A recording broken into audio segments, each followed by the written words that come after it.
Question number 5 in the lesson 5.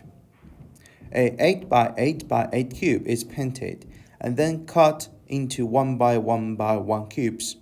How many of these cubes are painted on exactly one side? You see, if you got this 8 by 8 cube, you cut it into 1 by 1. So that means, let's say, if this is one face of that big cube, let's say it's a square, they are going to cut into 8 rows and 8 columns. It's going to look like this.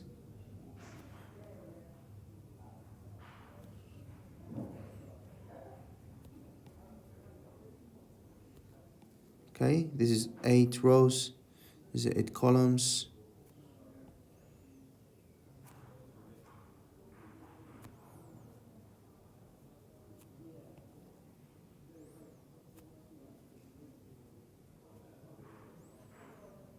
That's it.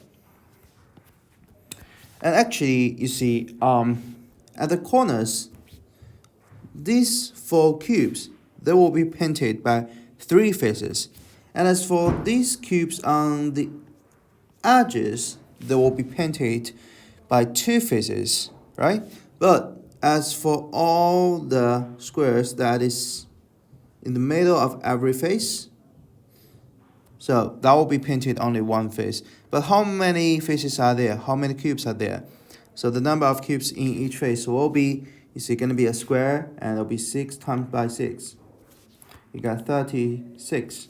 But the question is, how many of these cubes are painted on exactly one side?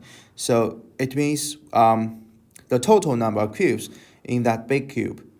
So because you got 6 faces in that big cube, so you have to times 6 to this number.